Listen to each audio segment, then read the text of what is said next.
Le docteur souriant de la rue Le Sueur, Paris, 1942. La ville lumière, obscurcie par l'occupation nazie. La peur flottait dans l'air, une compagne constante au grondement des camions allemands. Pourtant, au milieu du désespoir, un étrange sentiment d'espoir émanait du 21 rue Le Sueur. Ici vivait le docteur Marcel Petiot, un phare de réconfort dans une ville en proie à la terreur, du moins en apparence. Petiot était un homme charmant, au sourire facile et à l'attitude désarmante. Il écoutait attentivement les malheurs de ses patients, les yeux pleins de compréhension. Aux âmes désespérées qui franchissaient le seuil de sa porte, il offrait une bouée de sauvetage, une issue à l'étau nazi qui se resserrait. Moyennant finance, bien sûr, une somme considérable. Mais qui pouvait mettre un prix sur la liberté? Qui pouvait résister à l'attrait de l'évasion d'une ville, se transformant lentement en prison, en terrain de chasse? Certainement pas les âmes désespérées qui voyaient en docteur Petiot leur dernier espoir, leur seule chance. Elles ignoraient que l'homme qui leur promettait le salut était en réalité un annonciateur de mort. L'échappatoire infernal. L'offre de Petiot était simple, séduisante, irrésistible. Il prétendait avoir des relations, un réseau capable de faire sortir clandestinement des gens de la France occupée vers la sécurité de l'Amérique du Sud. Juifs menacés de déportation imminente, résistants marqués pour l'élimination, toute personne cherchant à disparaître, Petiot leur promettait à tous une nouvelle vie, loin des griffes des nazis.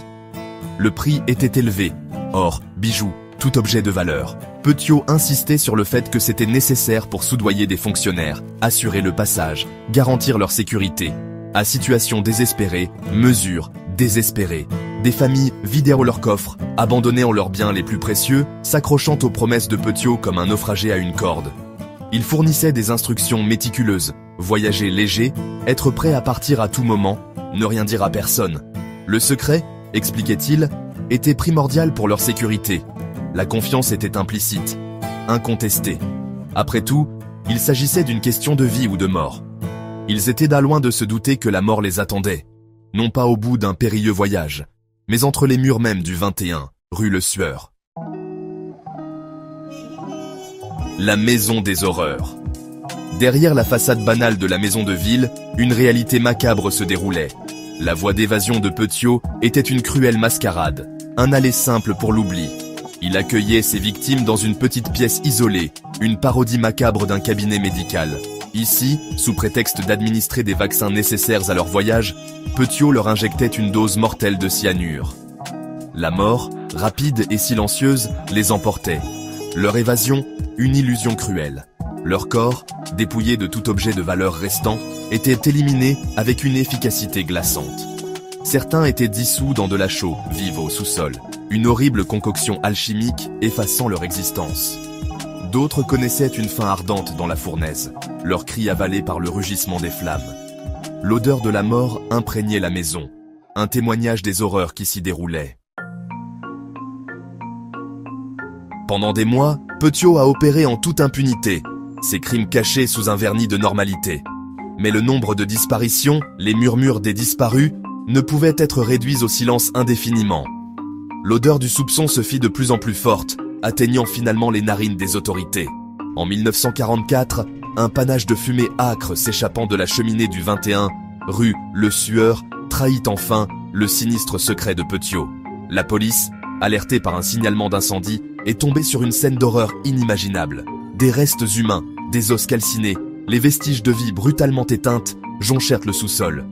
Petiot, le docteur affable, le prétendu sauveur, disparut. Il devint un fugitif, un fantôme recherché à la fois par la police française et par la Gestapo. Il fut finalement capturé, sa véritable identité révélée, un monstre caché à la vue de tous. Le procès de Marcel Petiot a provoqué une onde de choc dans une ville encore sous le coup des horreurs de la guerre. Les détails de ses crimes, l'efficacité froide, l'ampleur même de sa dépravation, ont écœuré même les plus endurcis.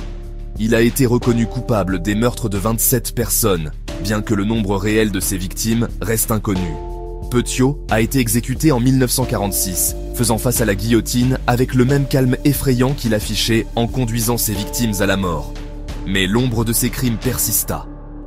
L'affaire Marcel Petiot, le boucher de Paris, nous rappelle brutalement les ténèbres qui peuvent couver au cœur de l'homme, et combien le chaos et le désespoir de la guerre peuvent être facilement exploités à des fins maléfiques.